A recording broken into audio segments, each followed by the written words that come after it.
நான் வெற்றிடமாகத்தான் நான் பார்க்குறேன். ரைட்டா, அதுதான் சொல்கிறான்.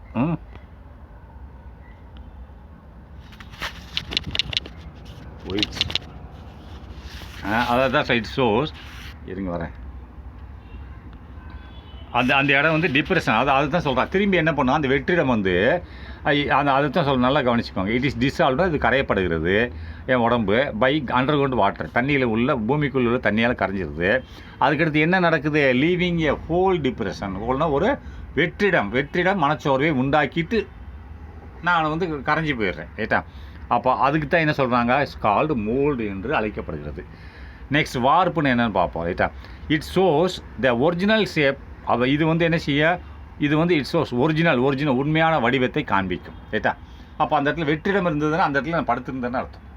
தண்ணியில் கரைஞ்சி போயிடுச்சு, மண்ணுங்கன்னு எதுவும் இல்லை, என் உடம்பு இல்லை அப்படின்னா அந்த இடம் அது வெற்றிடமாக இருக்குது. அது வந்து என்னோட வடிவத்தை காண்பிக்கிறது. இட் ஷோஸ்னால் இது காண்பிக்கிறது த ஒரிஜினல் ஷேப், உண்மையான வடிவத்தை காண்பிக்கிறது. பட் ஆனால் does not reveal the internal structure அப்படின்றான். அப்போது டஸ் நாட் ரிவீல் அப்படின்னா வெளிப்படுத்தாது. ரைட்டா, டஸ் நாட்னா இல்லை, ரிவீல்னா வெளிப்படுத்து, பட் டஸ் நாட்னா வெளிப்படுத்தாது. எதை, இன்டர்னல் ஸ்ட்ரக்சர்ஸ்னால் இந்த உடம்புக்கு உள்ளே இருக்கக்கூடிய உறுப்புகளின் அமைப்பை அது வெளிப்படுத்த முடியாது. ரைட்டா, நான் எவ்வளோ தூரத்துக்கு பூமிக்குள்ளே படுத்துனோன்னா அது மட்டும் வெற்றிடமாக இருக்கும். ஆனால் என் கை எங்கே இருந்தது, காலை எங்கே இருந்தது, மண்டை எங்கே இருந்ததுனால காமிக்காது. அதுதான் சொல்கிறேன். ஏன்னா இன்டர்னல் ஸ்ட்ரக்சர் இது காமிக்காது அப்படின்ட்டா. ரிவீல்ஸ்னால் நான் காமிக்கிறது, டஸ் நாட்னா இல்லை காமிக்காது. Next minerals are sediment. Minerals என்னது, தாதுக்கள். ரைட்டா, மினரல்ஸ் ஆர் செடிமெண்ட். ரைட்டா, செடிமெண்ட் என்னது, வண்டல்.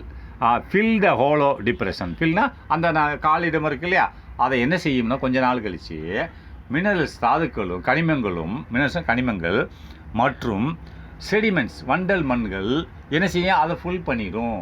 ரைட்டா, கொஞ்ச நாளில் அது கரைஞ்சிரும். அப்போ காலியிடமாக இருக்கும். அதுக்கு பிறகு தான் மோல்டு. அதுக்கடுத்து கேஸ்டிங் தான். இப்போ கேஸ்டிங் தான். கொஞ்ச நேரம் கழித்து அந்த காலியிடம் என்ன செய்யும்னா மினரல்ஸ் அதாவது கனிமங்களாலும் அதாவது செடிமெண்ட் வண்டல்களாலும் மூடப்படும். அதை சொல்கிறான். Minerals and sediments fill the hollow depression. அந்த காலியிடத்தை ஃபுல்லப் பண்ணிடும். And forms a cast. இதைத்தான் என்ன சொல்கிறாங்க, கேஸ்ட் வார்ப்பு என்று அழைக்க. ஃபார்ம்ஸ்னால் உண்டாக்குகிறது. எதை அப்படி ஃபில் பண்ணி எதை உண்டாக்குறது, ஏ கேஸ்ட்னா வார்ப்பை உண்டாக்குகிறது. ரைட்டா, நெக்ஸ்ட் ப்ரிசர்வேஷன். என்னென்னு பார்த்தோம். ப்ரிசர்வேஷன் சொன்னால் நல்லா கவனிக்கணும். ப்ரிசர்வேஷன் சொன்னால் என்னது, அதாவது பதப்படுத்துதல். ரைட்டா, அப்போ ப்ரிசர்வேஷனை பதப்படுத்துதல் என்னது, நீங்கள் ஃப்ரிட்ஜ் வச்சுருக்கீங்க, ஒரு பொருளை ஃப்ரிட்ஜில் வைக்கிறீங்க, அது கெட்டு போக எப்படி வச்சிங்களோ அப்படியே தான் இருக்கும், கெட்டு போகாது. ரைட்டா, அப்போ ஒரு மனுஷன் நான் செத்து போயிடுறேன், அப்போது ஒரு 1000 வருஷம் கழித்து நான் என்னை வந்து வேணும்னு சொல்கிறீங்க. இப்போ எப்படி சாகுறோன்னா அப்படியே வேணும்னு சொல்கிறீங்க. வரலாம். எப்படின்னா, இப்போ நீங்கள் ரஷ்யாவில் போய் 2வது உலக மகாயுத்தம்னு கேள்விப்பட்டிருக்கீங்க, நான் சொல்லி கொடுத்துருக்கேன். 2வது உலக மகாயுத்தத்தில் ஹிட்லரோட ட்ரூப்ஸு, ஹிட்லரோட படைகள் ரஷ்யாவுக்குள்ளே நுழைஞ்சிச்சு. அப்போ நுழையும் போது வெயில், நுழைஞ்சதுக்கப்புறம் சண்டை ரொம்ப நாளாக நடந்துகிட்ருக்கு. அப்போது பனி பெய்ய ஆரம்பிச்சிச்சு. பனினா -0 டிகிரி செல்சியஸ். அப்படின்னா 0 டிகிரிலேயே ஐஸ் ஆயிரும். தண்ணி என்னவாயிரும், ஐஸாக மாறிடும். இது மைனஸில் போகுது, 0லேருந்து கீழே போகுது, ஐஸு. அதில் போன படைகள் சேர்த்து போச்சு. போன ஒரு 1.5 லட்சம் பேர் சேர்த்தே போயிட்டாங்க. அப்போ யாரும் கொல்லலை, அந்த ஐஸ்லேயே செத்து போயிட்டாங்க. செத்து போய் அப்படியே ஐஸுக்குள்ளேயே உள்ள ஐஸ் அவங்கள போட்டு மூடிடுச்சு. இப்போ கூட போய் தோண்டி எடுத்து பார்த்தீங்கன்னா, அங்கே போய் தோண்டினா அவன் என்னைக்கு இறந்தானோ அதே மாதிரி தான் இப்போ இருக்கான். ஏன்னா ஐஸ் மூடி இருக்குது. அப்போ வெப்பம் இல்லை அப்படின்னா அந்த உடம்பு அப்படியே அழுகாமல் அப்படியே இருக்குது. இப்போ தோண்டி பல பேர் உயிரிழந்து எடுக்கிறாங்க. அந்த படைகள் இப்போ ஏதாவது விஞ்ஞானத்துக்காண்டி போகும்போது தோண்டினா அந்த அவன் எப்போ செத்தான், 1947 இன்னும் நடந்தது போர். ரைட்டா, செகண்ட் வேர்ல்டு வார். அவன் இப்போ கூட அந்த இடத்துல போய் தோண்டி பார்த்தீங்கன்னா அவன் செத்தவன் அப்படியே நேற்று இப்போ செத்தது மாதிரி உயிரோடு வருவான். எந்திரிக்க மாட்டான், உடம்பு அப்படியே இருக்கும், கடாமல் இருக்கும். அதுதான் ப்ரிசர்வேஷன் என்னது, பதப்படுத்துதல். அப்படின்னா ஐஸில் வைக்கிறது தான். ஒரிஜினல்னால் உண்மையான ரிமைன்ஸ் கேன் பி ப்ரிசர்வ்ட் அப்படின்ட்டான். ப்ரிசர்வேஷன் அது பதப்படுத்துதல். ஒரிஜினல் ரிமைன்ஸ் கேன் பி ப்ரிசர்வ்னா பாதுகாக்கப்படுகிறது. ஒரிஜினல் அதை உண்மையானது எப்படி இறந்தானோ. இப்போ நான் பூமியில் போச்சுட்டிங்கன்னா நான் என்ன பண்ணேன், சதையெல்லாம் சாப்பிட்ரும். கரெக்டாக இதில் அப்படி இல்லை. என்னை தூக்கி எடுத்து -0°C உள்ள ஐஸ் கட்டிக்குள்ளே வச்சுட்டிங்கன்னா நான் அப்படியே தான் இருப்பேன். இப்போ 1 மாதம் கழிச்சு நீங்கள் என்னை பார்த்தாலும் நான் அப்படியே தான் இருப்பேன். இப்போ இறந்தது மாதிரி தான் இருப்பேன். அதான் சொல்கிறேன். ஒரிஜினல் உண்மையான ரிமைன்ஸ்னால் இருக்கும். உண்மையாகவே அது ரிமைன்ஸ்னால் இருக்கும், தோற்றமளிக்கும். எப்படி கேன் பி ப்ரிசர்வ்டு, அது முடியும். எது முடியும்? ப்ரிசர்வ்னா பாதுகாக்க முடியும். உண்மையிலே ஒரு பொருளை அப்படியே பாதுகாக்க முடியும். என்ன? இன் ஐஸ், எங்கே? ஐஸில் பாதுகாக்க முடியும். அல்லது ஐஸு அல்லது ஆம்பர்ன்னு சொல்கிறான். ஆம்பர்ன்றது என்னது? ஒரு பசை, ஒரு மரத்திலிருந்து வரக்கூடிய ஒரு பசை. அதை வச்சு நீ வந்து பாதுகாத்துக்கலாம், அதுவும் கெடாமல் பார்த்துக்கலாம். அதான் ட்ரீ ஷேப்புன்னு சொல்கிறான்ல. ஷேப்புன்னு என்னது? அது சாறு, ரைட்டா? ஷேப்புன்னு என்னது? சாறு. இப்போ நம்ம சாறு பிழிகிறோம் இல்லையா, அது மாதிரி நான் சொல்கிற பசைன்னு சொல்கிறேன். ஷேப்புன்னு சாறு தான், ஆனால் பசை ஆம்பர். அதை வச்சு நீ மனுஷங்களை அந்த கெட்டாமல் பாதுகாத்துக்கலாம். அப்போது தே ப்ரொடக்ட், இவைகள் அனைத்தும் ஐஸோ இல்லை ஆம்பரோ என்ன, அதான் தேன்றது அதுதான் குறிக்குது. தேன்றது ஐஸு அல்லது amber. They protect the organism இந்த உயிரினங்களை பாதுகாக்கும். எங்கே? எதுலேருந்து? ஃப்ரம் டிகேன்னா மக்கி போகாமல். இப்போ நான் பூமியில் போட்டேன்னா ஒரு 2 நாளுக்கு, ஒரு 10 நாள் கழிச்சு பார்த்தீங்கன்னா சதையே இருக்காது, எலும்பு தான் இருக்கும். இப்போ ஐஸில் வச்சா அப்படியே இருப்பேன் நான், சதைக்குது அப்படியே இருக்கும். கண்ணு முழிச்சிட்டு செத்தேன்னா கண்ணு முழிச்ச மாதிரி தான் இருப்பேன், ரைட்டா? அப்போ அது டிகே, அதாவது டிகேன்னா என்னது? அது வந்து சிதையுறாமல் பாதுகாக்க முடியும். அப்போ இந்த என்டையர் பிளான்ட் அப்படின்னா மொத்த தாவரமும், ரைட்டா? அல்லது அனிமல்ஸ், ஒரு மொத்த மிருகம். இப்போ பூமிக்குள்ளே போட்டுட்டீங்கன்னா தாவரங்கள் கொஞ்ச நாள் கழிச்சு பார்த்தீங்கன்னா இலையே இருக்காது, வெறும் அந்த இது மட்டும் விட்டு மட்டும் தான் இருக்கும்.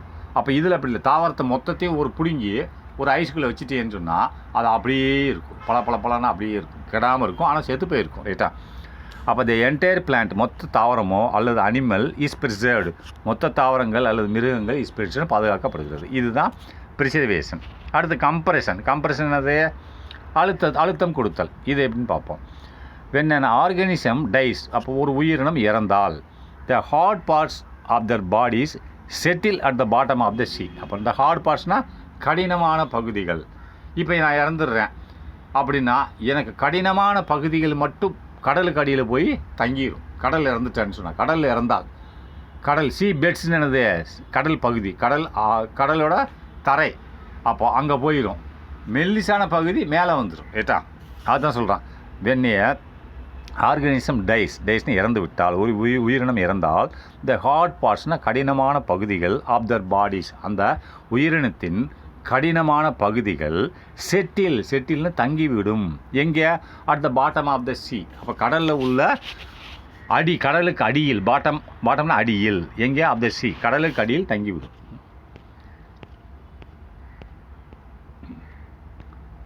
அப்போ next bottom of the sea பெட்டுன்னு அதை கடலுக்கு அடியில்னு அர்த்தம். பாட்டம்னா அடியில், அது சீபெட்னா கடலுக்கு அடியில் தங்கிவிடும்.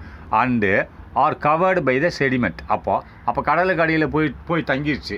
அதுக்கடுத்து கொஞ்ச நாள் கழிச்சு பார்த்தீங்கன்னா செடிமெண்ட்டால் அது மூடிடும். அந்த கடலுக்கு கீழே தண்ணி இருக்குன்னு தண்ணிக்குள்ளே போய் தங்கிடும் அந்த ஹார்ட் பார்ட்டு, அந்த இறந்த அனிமலோட ஹார்ட் பார்ட்டு. அதுக்கடுத்து கொஞ்ச நாள் கழிச்சு பார்த்தீங்கன்னா அது எதாவது மூடிடும். ஆர் கவர்டுன்னு மூடப்படும் பை செடிமெண்ட், வண்டலால் மூடப்படும். அதுலேயும் உள்ள இந்த மண் இருக்கும், ரைட்டாக? மூடிடும். அப்போ this process of sedimentation goes on continuously. அப்படின்னா மூடிக்கிட்டே இருக்கும். அப்போ இப்போ நீக்கு கொஞ்சம் மூடும், அப்புறம் இன்னும் வர்றது அந்த மண் உள்ள கடலுக்குள்ளேயே மண் இருக்கும், அது மூடிக்கிட்டே இருக்கும். அப்போ இந்த செயல்முறைகள் ஆஃப் செடிமெண்டேஷன் என்னது? இந்த மாதிரி படிதல், ரைட்டா? இந்த மாதிரி படிதல் கோஸ் ஆன் கண்டினியூஸ்லி, தொடர்ச்சியாக நடைபெற்று கொண்டே இருக்கும். And fossils are form. அதனால் ஃபோசில்கள், கடலுக்கு அடியில் தண்ணியிலேயே ஃபோசில் படிமங்கள் இருக்கும். Fossils are form. ஃபோசில்னால் படிமங்கள் உண்டாக்கப்படுகின்றன. அடுத்து நெக்ஸ்ட் இன்ஃபில்ட்ரேஷன் ஆர் ரீப்ளேஸ்மெண்ட் அப்படிங்கிறான். அப்போ இன்ஃபில்ட்ரேஷன் ஆர் ரீப்ளேஸ்மெண்ட் அப்படின்னா என்னென்னு பார்ப்போம். இன்ஃபில்ட்ரேஷன் என்னது? ஊடுருவுதல், ரைட்டா? இன்ஃபில்ட்ரேஷன் என்னது? ஊடுருவுதல். அப்போ ரீப்ளேஸ்மெண்ட் என்னது?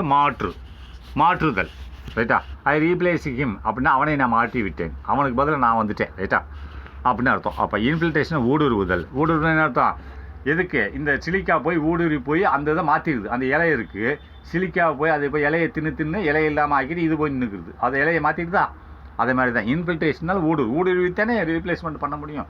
அதுதான் சொல்கிறேன். அது இன்ஃபில்ட்ரேஷன் ஊடுருவுதல் மற்றும் ஆர் அல்லது ரீப்ளேஸ்மெண்ட்னா மாற்றுதல், ரைட்டா? மாற்றுதல். நெக்ஸ்ட் பார்க்கலாம். த ப்ரிசிபிடேஷன் ஆஃப் மினரல்ஸ் அப்படின்றான். அப்போ த ப்ரிசிபிடேஷன் ஆஃப் மினரல்ஸ் அப்படின்னு வரும்போது அது என்னத்தை குறிக்குதுன்னா அதை நம்ம கனிமங்களோட ப்ரிசிபிடேஷன், ரைட்டா? அப்போ கனிமங்களோட ப்ரிசிபிடேஷன் என்ன சொல்லுதுன்னு சொன்னால் டேக்ஸ் பிளேஸ் நடக்கிறது. விச் லேட்டர் ஆன் அதுக்கடுத்து பின்னால் விச் லேட்டர் கனிமங்களின் ப்ரிசிபிடேஷன் அதாவது ஊடுருவல் நடக்கிறது.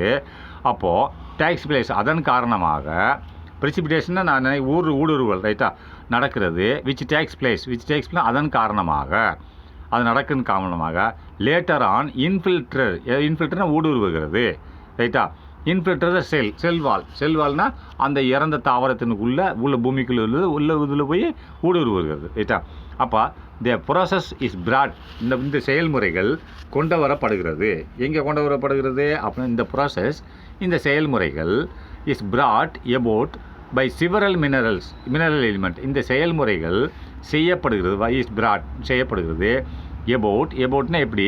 பை சிவரல் மினரல் எலிமெண்ட்ஸ், சில கனிம எலிமெண்ட்டுகளோடு செய்யப்படுகிறது, ரைட்டா? போயிடுச்சா?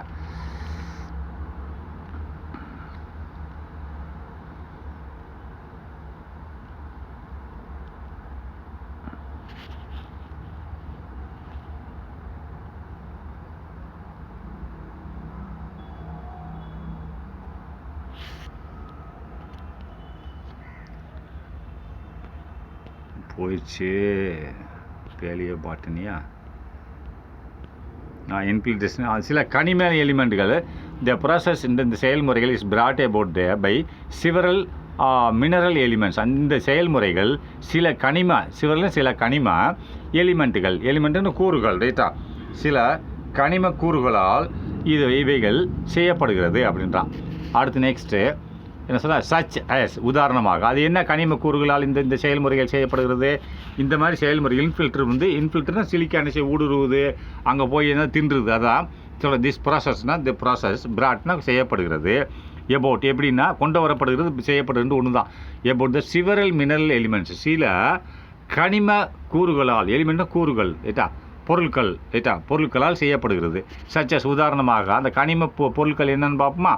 சிலிக்கா 1, அடுத்து கால்சியம் கார்பனேட் 2, அண்டு மேக்னீசியம் 3, அடுத்து மேக்னீசியம் கார்பனேட் 3, அடுத்து என்னது ஹார்ட் பார்ட்ஸ் கடினமான பகுதிகள் அது 4, ரைட்டா. அதுக்கடுத்து என்ன சொல்கிறான் அடுத்த சென்டென்ஸு? அது இந்த 4 தான் இந்த சிவரல் மினரல்ஸ்னு சொல்கிறான். இந்த 4 இருக்குது சிவரல் மினரல்ஸ். அது next hard parts are dissolved அப்படின்னா கடினமான பகுதிகளும் கரைந்துவிடும். And replaced by these minerals. அப்போ கடினமான பகுதி எலும்பாக இருந்தால் கூட இது அதை தின்றும்ன்றான். அதை ஹார்ட் பார்ட்ஸ் ஆல்சோ டிசால்வ்னா கரைந்து விடும், அந்த இறந்த மிருகமோ செடியோ கொடியோ. அண்ட் ரீப்ளேஸ்னால் மாற்றப்படும் பை தீஸ் மினரல்ஸ். அப்படி தின்னுட்டு இந்த மினரல் அங்கே தங்கிக்கிறோம், அதை ஃபோசிலாக மாறிடுன்றான். அடுத்து நெக்ஸ்ட்டு லிவிங் ஃபோசில்ஸ்னால் வாழ்ந்து கொண்டு இருக்கக்கூடிய பாறைகள்னு சொல்கிறான். அப்போ தீஸ் ஆர் லிவிங் ஆர்கானிசம் அப்படின்னா இவைகள் தீஸ் ஆர் லிவிங் ஆர்கானிசம் அப்படிங்கிறான். அப்போ லிவிங் ஃபோசில்னு சொன்னால் வாழ்ந்து கொண்டு இருக்கக்கூடிய படிமங்கள்னு சொல்கிறான். அப்போ வாழ்ந்து கொண்டு இருக்கக்கூடிய படிமங்கள்ன்றது என்னென்னா நல்லா கவனிங்க என்னென்னா, அப்போ தீஸ் ஆர் இவைகள் இருக்கின்றன லிவிங் ஆர்கானிசம் வாழ்ந்து கொண்டு இருக்கும் உயிரினங்களாக இருக்கின்றன. அது எவ்வாறாக இருக்கின்றன? தே ஆர் சிமிலர்னா அதே மாதிரி இப்போ இருக்கு இல்லையா, இப்போ இருக்கக்கூடிய உதாரணத்தை நான் சொல்லி முடிச்சிடுறேன். இப்போ இருக்கக்கூடிய மரங்கள், ஒரு சில மரங்கள் ஒரு 10,000 வருஷத்துக்கு முன்னாடி உள்ள மரங்கள் மாதிரி இருக்கும், ஆனால் அந்த மரங்கள் இல்லை. இந்த 10,000 வருஷத்துக்கு முன்னாடி ஒரு மரம் இருந்துச்சுன்னா அதை மாதிரி இருக்கும். சில பேர் சொல்லுவான், இவ லிசா மாதிரி இருக்காடா, இந்த போகிறா அப்படின்னா. சில பேர் எவனா ஒருத்தன் போவான், என் ஃப்ரெண்டு சொல்லுவான் பாலு மாதிரி இருக்கான் பாருன்றல்ல, அதே மாதிரி இப்போதைக்கு இருக்குது, ஆனால் அது கிடையாது, ரைட்டா. அதான் சொல்கிறான் லிவிங் ஃபோசில்ஸ்னு சொல்கிறான். வாழ்ந்து கொண்டு இருக்கும் என்னது படிமங்கள் தான். தீஸ் ஆர் இவைகள் எவ்வாறு லிவிங் ஆர்கானிசம் வாழ்ந்து கொண்டிருக்கும் உயிரினங்கள். தேட் ஆர் என்னது சிமிலர் டு த அப்பியரன்ஸ் தோற்றம். தேட் ஆர் இவைகள் இப்போ வாழ்ந்து கொண்டிருக்கக்கூடிய ஃபோசில்கள் என்னவா இருக்குது? தேட் ஆர் சிமில்னா ஒரே மாதிரியாக இருக்கிறது. எங்கே? இன் அப்பியரன்ஸ் தோற்றத்தில் ஒரே மாதிரியாக இருக்கிறது. எதற்கு தோற்றத்தில் ஒரே மாதிரியாக இருக்குன்னா டு த ஃபோசிலைஸ்டு. அதுனா ஃபோசிலைஸ்டுன்னு சொன்னால் என்னது?